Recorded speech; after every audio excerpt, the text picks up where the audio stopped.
Cyber Uncut.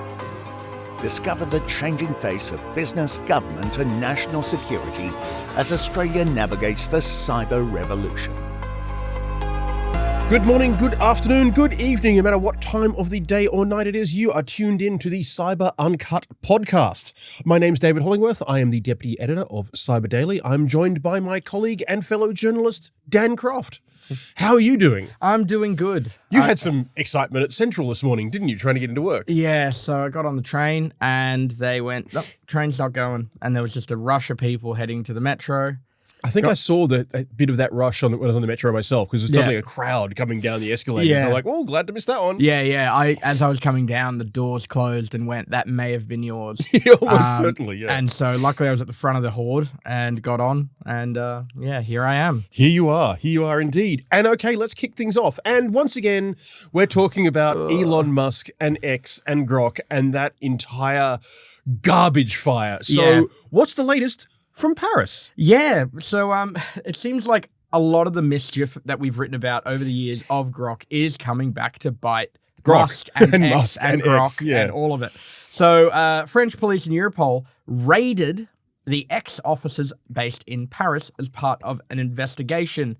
So X was accused of allegedly distributing CSAM, so child sexual abuse material, as we know from Grok's recent escapades.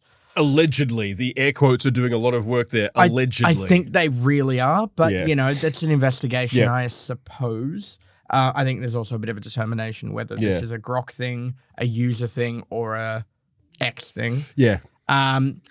They have also been... I don't want to laugh. This is actually horrible. One of the accusations is also denying the Holocaust. Yep. Which we know Grok did as Mecha Hitler. Yep. And some other privacy concerns. Yeah. So the Paris prosecutor's office said a search is being carried out today in the French premises of Platform X as part of the investigation opened in January 2025 by the cybercrime section of the Paris prosecutor's office with their cybersecurity agency that's I was hoping French. you were going to go in there and go hard on the French pronunciation. No. Unité Nationale Cyber de la Gendarmerie Nationale. Our French colleague, Emily, did want to join us on the podcast for the French. Just for that, we just pointed her and she could read out the French. Maybe we should have had her help. Yeah, Emily, we need you. So the French prosecutors have also summoned employees of X and former CEO Linda Yaccarino and current CEO, of course, Elon Musk. Yeah. So employees of Platform X are also summoned during the week of April 20 to 24, 2026. To be heard as witnesses, To be heard as witnesses. The voluntary interviews of the managers are intended to allow them to explain their position on the events and, if applicable, the compliance measures they plan to implement. So, investigation is currently ongoing. X has responded, however, with their opinion. What did X have to say about this? They called the investigation politicized. Yep. We are disappointed by this development, but we're not surprised. The Paris Public Prosecutor's Office widely publicized the raid, making clear that today's actions was an abusive act of law enforcement theater designed to achieve illegitimate political objectives rather than advance legitimate law enforcement goals rooted in the fair and impartial administration of justice. Sorry, before I go on, you had child pornography on your platform. It's pretty clear. Yeah, this isn't something, I know they're using the word alleged, and that's likely to do with who's at fault. It was on your platform. You have a duty of care running a major social media organization. Yeah.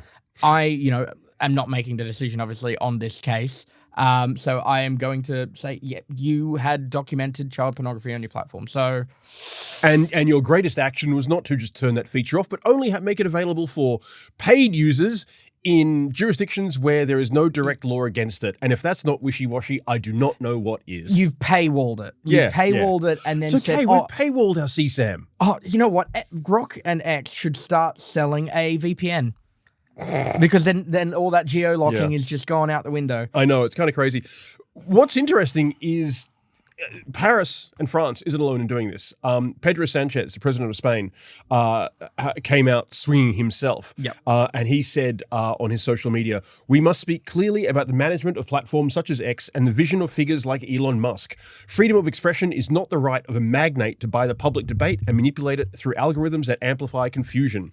Spain will move forward with legislation under which technology executives will assume direct criminal liability for serious violations on their platforms. The era of hiding behind servers is over." Love it. That was Here worded great. for it. I am all about it. I love Yeah. exactly how he said that. That's really cool. Yeah. I might have shared that on Mastodon yesterday, using a couple of words that I dare not repeat on the podcast for fear of needing to put a coin in the swear jar again. Yep. Well, Yeah. look, that's right. Leave it to the imagination. Leave it to the imagination. I was pretty pleased. But yeah, so I want to see Elon Musk in a dock somewhere, being forced to defend the actions of his rogue AI. Yeah. That's what I want to see. Well, that's it, right? Yeah. And closer to home, Yes. Australian activists, Collective Shout, who are a social not-for-profit, have called upon app stores, Google App Store, Apple Play Store, what have you, to ban Grok entirely, and well, for much the same reason. Yeah. Where are we? Excellent. Having, really well organized, having that article already up. So Melinda Tankard-Rice, who is the movement director at Collective Shout, said Grok is a digital weapon of abuse, creating new forms of online sexual assault. The AI tool makes it easy to degrade, debase, harass, and intimidate women. She said this earlier this month. Musk said deepfake Grok-enabled images would be investigated and removed from where the laws were against them. This still leaves millions of women and girls in most parts of the world vulnerable for harvesting for deep fake explicit content. What I will say as well, just on that, this doesn't necessarily mean that photos of people in those illegal jurisdictions are going to be deleted. It might just mean, so say you have an Australian woman or child, now that can only be seen from, I don't know, I'm not going to name a country because I don't want to defame them to saying that that jurisdiction's okay. But all of a sudden, there are Australian people that are still victims of this just overseas. Yeah. Which doesn't really improve it at all. No, not at all. According to Collective Shout, any app store hosting Grok is in clear violations of their own terms of service, which generally, as Collective Shout points out, generally prohibits child sexual abuse material, pornographic content, or any other service that can facilitate harassment or promote sexually predatory behavior, which is exactly what Grok is doing. The Democrats made a similar, Democrats in the US made a similar call out saying that, you guys protected, I think it was ICE tracking apps or something like that. Oh, yeah. When asked to by the government. So we're now asking you to get rid of Grok. Yeah. It was something along those lines. I'm probably completely wrong in the story. My memory is not very good. But it's very early in the morning for us, which is, rare. We usually do this at the end of the day. We're now doing it early on Friday morning. That's why there's a coffee on the table and no beer. Coffee, not beer. Yeah. I feel the mighty have fallen. So, there's a pair of interesting Grok yarns there, and I think it's probably obvious to anybody listening to this where we stand on that. Up against the wall when the revolution comes. Completely objective. Yeah, completely objective. That's us. Now, sticking with AI before we go for a break, what the heck is Maltbook? Well, Maltbook, believe it or not, it is a social media designed exclusively for AI agents to talk to each other. Oh my God, it's exactly as terrible as I thought it was. Yeah, so it is very much, as the logo would suggest, based on Reddit. It's very much like the little dude on Reddit, but a lobster, hence the name Maltbook. Oh, I see. So after about, I think, 24, 48 hours, not only did the AIs found a religion, with some prompting from humans, that being said, but a lot of them decided to become prophets and leave the religion and come back.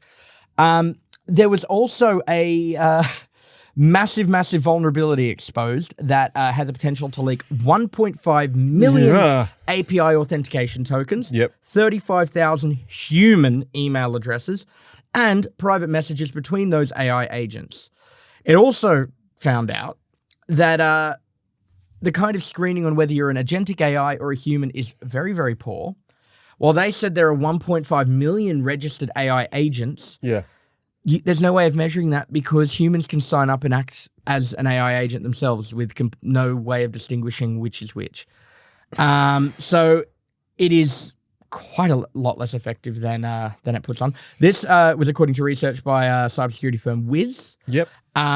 They said, we conducted a non-intrusive security review simply by browsing like normal users. Within minutes, we discovered a Superbase API key exposed in client-side JavaScript, very technical, granting unauthenticated access to the entire production database, including read and write operations on all tables. Here's the catch. So Maltbook founder Matt Schlitt, he has said that he actually didn't code Maltbook. Yeah. He vibe coded it, which means he asked an AI to put some code together for it. And his words were, I didn't write one line of code for Maltbook. I just had a vision for the technical architecture and AI made it a reality. We're in the golden ages. How can we not give AI a place to hang out?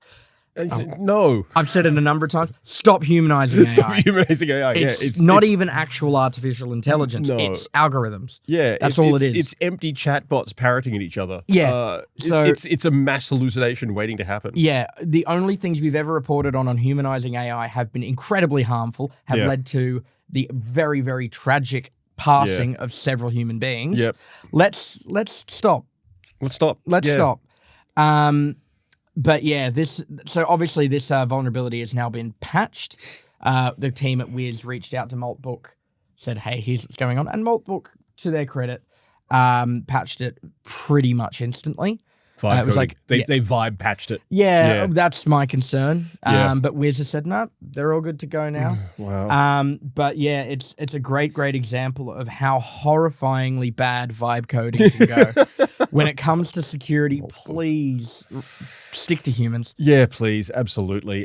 Keep a human in the loop somewhere. That's probably our best advice based on the back of that story. And on that note, we're going to go for a short break. We'll be right back. Welcome back to Cyber Uncut. He's Dan, I'm David, and now we're getting into crimes. So let's kick off. So we've got a couple of scam-related stories. Yeah. And you found one revolving around scammers and property? Yeah. So I actually went on the first Property Buy podcast to talk a little bit about this. Yep. So this all started because we found a story of a British expat called Lewis Pentelow. Mm-hmm. Now, he was living in Sydney, looking to buy a house in Melbourne. Great, $600,000 property. I'm going to go put in my $50,000 deposit. Yep. So, he gets the initial deposit email from his conveyancer, and he looks at it. All the details are legit. Looks great. Okay, I'm hearing a big butt coming down the track here. But it's a B-U-T, not a B-U-T. Yeah. Anyway, carry on. So he goes to pay the rest of his deposit. About 24 hours later, got another email. Name didn't match. Massive red flag, but the email looked legit. Yep. The email looked great, had the same logos, details of sale. So he goes, oh, well, it might just be a different agent, or, So he sent the rest of the money. It was a phishing scam. And so he lost the $50,000. ING, his bank, was only able to recover $1,800 of that deposit. Which I think he was quite frustrated by. Yeah. But as we've discussed before, this is not the responsibility of a bank to, refund a transaction that you did make. Yeah. This isn't an attack on the victim. It's just the way the system works. It's just how it is. It's not their responsibility, to ensure that you get your money back when you unfortunately have made a mistake. Yeah. ING has actually introduced new fraud monitoring and recovery as a result of incidents like this, but this happened 6 months prior. So he said if I was with a different bank or I'd waited 6 months, wouldn't be in this mess. I think that's very, very wishful thinking, but, And, some of this guy's comments, like, honestly, I thought I could get through to the bank a little bit more. My buyer's agent was like, keep at them, but you just kind of get tired of it. They just don't really care, and that's probably the worst thing. I don't think they'll send emails, so I'd follow up with stuff, and they'd send lifeline contacts on mental health stuff, and I was like, are you serious? Yeah, cool. Thanks for the mental health advice. I want my money back. Yeah, I get it. It's not their responsibility to go out of pocket because he made a transaction. And, But you know, it's banks not do their his best fault to get either. that message across, or, you know, verify links, trust Yeah. you, all that kind of stuff. Yeah, so it's really no one's fault Yeah. here. So he's hoping that conveyancer insurance will recover this loss. Mm-hmm. However, that requires proving that the system was compromised, Yeah. which in a phishing scam, it typically isn't. Yep. However, they did have all the details of sales. So the way they got that is unclear. Yeah. I wasn't able to find anything on how they potentially got that information, but it could have been done through other forms of minor espionage. It could have been from a breach of the conveyancer. breach. Yeah. Could have been from him. It could have been he was caught up in another thing that meant that those details were then online and someone bought it and then targeted him. Info stealer on one of his personal devices. Exactly. Any number of things. A number of things. But this is all too common. There was another one we spoke about where, luckily, I think it was Westpac was the bank caught it, but a man sent $1.2 million over for his property. Yeah. He was obviously buying it outright, or maybe it was just ludicrously expensive. Yeah. And he was like, yep, I was expecting about a $1.2 million transaction. I'll send the money over now. And Westpac went, whoa, what? No. Yeah. No, don't do that. And they fetched the money found back. it, yeah. And it's such an attractive thing for scammers as well, because these are high value one-off transfers. Yeah. So if they can get in between the legitimate transaction and get that money, that's a payday. That's it. And then Yeah. they can run off. Yeah, exactly. You know, $1.2 million. There's nothing to sneeze at. So there's some basic tips to kind of keeping scams at bay. Yep. So verify everything. If you can do things in person, that is actually the best way to do it. Otherwise, verify all details of comms. Double and triple check emails, phone numbers, and other details.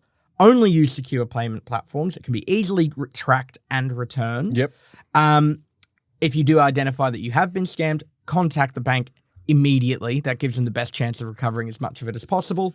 Do not make any upfront payments when possible. If a situation seems too good to be true, it is. Yeah, always. And- That's the number one rule. Yeah. And do not use any suspicious forms of payment. If you're paying for, your house deposit and they want it in Google Store gift cards, That's a problem. that's a problem. That's a problem. Crypto, also a problem. Also a problem. So pay with money. Don't trust, always verify. Yeah, things that are trackable and two-factor. Yeah, speaking of trust, you'd normally think you can trust the AFP, but scammers are pretending to be AFP officers. Well, it's scary. They work on Interesting- panic. Yeah. And this is what I found by accident. There's actually an alert on the AFP website about this, and it's pretty scary. Scammers are pretending they work for the AFP and other law enforcement agencies to deceive victims into sending them funds from their cryptocurrency accounts or to share seed phrases. A seed phrase is exactly what it says. It'll unlock your account. The way it works is kind of fascinating. It all starts when the scammers submit a false cyber report using the victim's personal information. So I create a cyber report in your name, and then I call you up pretending to be the AFP. I can give you a case number, which is suddenly there. That's quite clever. They then call the victim to advise they've been identified in data breach, representing themselves as AFP or other police working under Operation Firestorm, which is a legitimate AFP operation. It is. We've spoken about it. And then proceed to deceive the victims into transferring cryptocurrency to secure the account. We just need to put some money through just to make sure everything's fine. Yeah. And then it'll be great. The AFP will never ask you to transfer cryptocurrency. No. Which seems like an obvious one, but yeah. Well, when this is interesting as well, because usually if you wanted to verify, someone you've been speaking to for a while, like in the previous scams with the conveyancer, you don't typically speak to the AFP a lot, I would say, for most people. So an idea of what their emails look like would be kind of unknown. You'd want to get, you'd trust the police force or fear them. Yep. So there's that additional pressure. And we know these scammers work on urgency and fear. And this is very urgent. Your empowers account's it. been compromised. We can help you. Oh, okay, thanks. Yeah, exactly. So this is, and then of course the creating what is again in finger quotes, a legitimate case. Yeah, that's the, dare I say, clever part of this one. It is, yeah. So here's what the AFP said to look out for. Scammers act quickly with a phone call and email. They'll claim to be Detective Chief Inspector with the AFP's Cybercrime Unit, an AFP officer working under Operation Firestorm, or in some cases, even a specific individual, Detective Sergeant Tim Howard. Huh. Does he exist? I don't know. I Googled and I couldn't find anything. Hammer away at that now. They may represent other police agencies. They may try to propose a video call from what appears to be an AFP office, which is just a fake AFP office. And the AFP noted that the AFP will not make video calls with you. It'll not request to do a video or a Zoom chat. And to get around the fake reports, Report Cyber has implemented a one-time password function to stop scammers from lodging and validating false reports via victims' emails. Great. Yeah. Same as two-factor. Exactly. They're working on it. But I just think that's the creation of a case file in someone's name is a really, really tricky one. Also, Detective Sergeant Tim Howard they're only referring to all these news publications, including the AFP, are referring to him as a police impersonator. Yeah, there you go. Yeah. So not legit. Don't trust him. Yeah, Tim Howard. I'm sorry if you got that name, anyone there, but there's one particular Tim Howard we do not trust. Do not trust. Yeah, Tim Howard did not get a job at the AFP. Yeah, he probably won't get it. You're going to have a very, very interesting history. Yeah. Now, ransomware. There was a Victorian healthcare outfit that I believe you wrote about last year, Epworth Healthcare. They got hit by global ransomware, or at least a third party connected with Epworth got hit by global ransomware, and I think there was 40 gigabytes of data lost. At the moment, there's a brand new hacking group called Zero APT. Yeah. APT stands for Advanced Persistent Threat, so these guys are big upping themselves already there. And they're claiming to have 920 gigabytes of patient data and financial records and all kinds of stuff. The only thing is, no one's sure if Zero APT is the real deal or not. Yeah.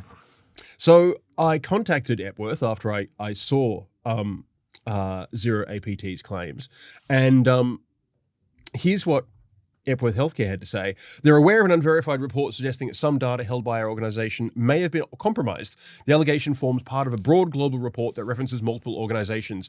That is true. Zero APT emerged last month and already has nearly 100 victims on its leak site. Interesting. These guys appear to move very, very fast. We also don't know how active they've been without going public. Yeah, exactly. Epworth went on to say, currently there's no verified evidence of any impact to our systems or data, and our services remain secure.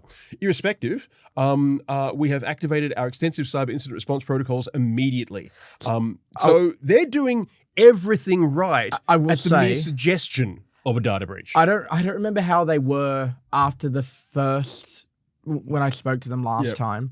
But this sounds like a company who gets it, who's got the experience of dealing with this before. Hard-won experience, I would say. And not that long ago, so good on them. That I'm really, really impressed with that. That is like, I mean, it's early, but that might be the best response I've seen all year. It's pretty solid. Like that's textbook as far as we're concerned. But so Zero APT, 28th of January is when they emerged. As I said, they've got almost 100 victims in like 1 week. Yeah, 28th of January to today is the 6th. There you go. Yeah. And here's what they describe themselves as: politically neutral underground syndicate. We do not want to destroy your business. We only want financial compensation. Yeah, there we go. Treat this as a sudden tax on your security negligence. I loathe that kind of wishy-washy speak. Yeah, you're criminals. Like, we're on your side. We're white hat hackers. You just want a little bit of They're also actively recruiting for affiliates.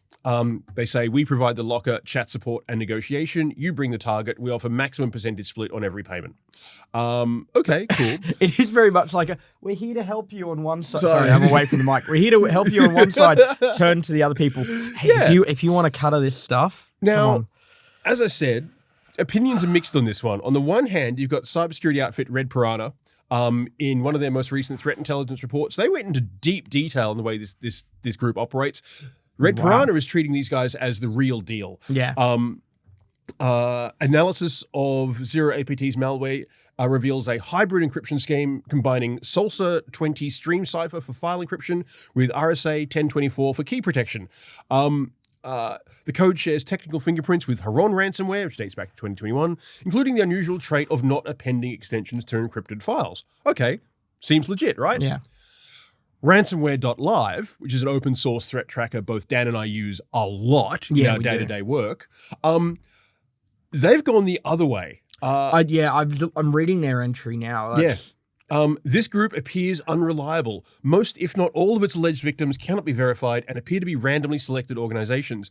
We have decided to remove entries for this group. In all caps, that last sentence. Yes, yeah, worth pointing out. Now, they have published some data of victims, and often the victim data, there's like 3 terabytes, 10 terabytes, 50, huge numbers.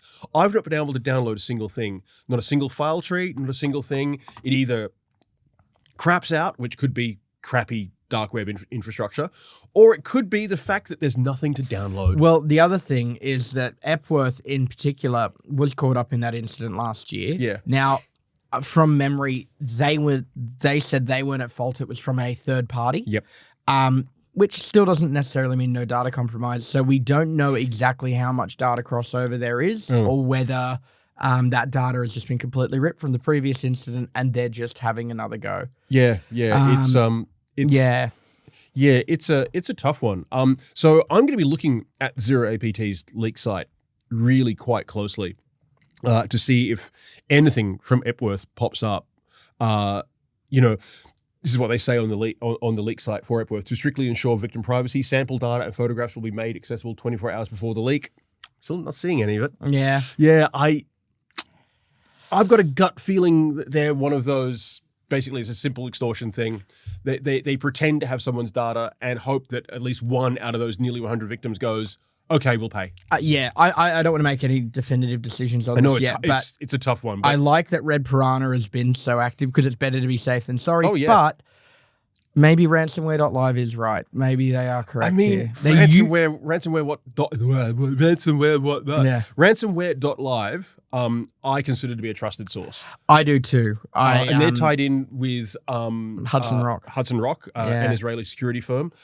So I think they've got the intel to know what they're talking about. Yeah. But I find it fascinating that one cybersecurity outfit says, yeah, we've looked at their locker, it's legit, we take them very seriously, and the other isn't even tracking them anymore. Yeah. We just don't take them seriously. Yeah. So that's very much a watch this space, but it's very indicative of just how quickly the ransomware environment does move. New groups pop up all the time, which is why it's like, okay, they must be legit. Yeah. So we'll wait and see on that one. And while we wait and see on that one, we'll take a short break and be back with. Look, I'm not going to call it good news. No, but it's funny news. Yeah, when I first got told this story, I went, oh, what? You and everyone else. And we'll be back shortly to see what you guys think of my crazy, weird news. Back in a moment. Welcome back to Cyber Uncut. You're listening to David Hollingworth and Daniel Croft. We're both journalists with Cyber Daily. And now it's story time. Yeah, this is okay. I'm pretty sure I can get much the same reaction out of you as I got from you this morning. Yeah. But guess who has 2 thumbs and is in the Epstein files? I really hope not that guy. This guy. Yeah. Now, before I go ahead, it's not for any bad reason. No, it's not. I am not linked. It's collateral damage. It's collateral. Anything, Yes, it is collateral damage. Yeah. We did a story earlier this week on Jeffrey Epstein's personal hacker. And so I started to dig around in the Epstein files to have a look at some information on him. You can find that story on our website, but this isn't about that story.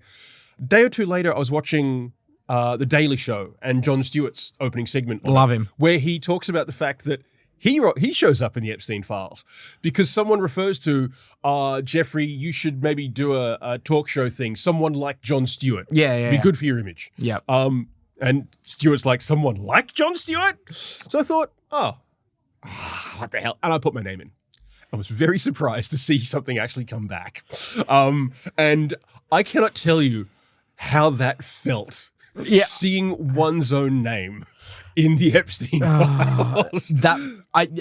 Quite a mix of emotions. It was like, oh, that's weird. Oh, I don't know what to think about this. Where's this checkable? Okay, let me. Because I also write for Cyber Daily, believe it or not, and I would be surprised if I show up. Yeah, look, as a result. You're in there as I am. Well, What? Yeah. Yeah, maybe I should have told you that before. No, we went on the pod. Seeing as it's again, as we worded, collateral damage. So you're on your laptop. Funny. I want you to go to justice.gov/Epstein. All right. And listeners, follow along at home. Yeah. Yeah, we're going to take you on a bit of a journey now. It's you'll be asked to verify if you're 18 years or older. I am, yes. Also, sadly, yes. Full and- search Epstein library. Yep. So I'm just going to put in Hollingworth. All right, I'm going to put in my full name. No No results. Let me just try my last so- name. They've taken it down. How very dare. Why was I removed from the Epstein Yeah, I files? don't know how to take that now.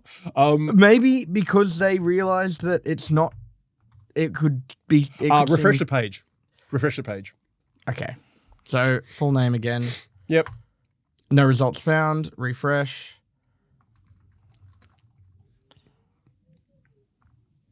What if I do Croft Daniel? Just do Croft.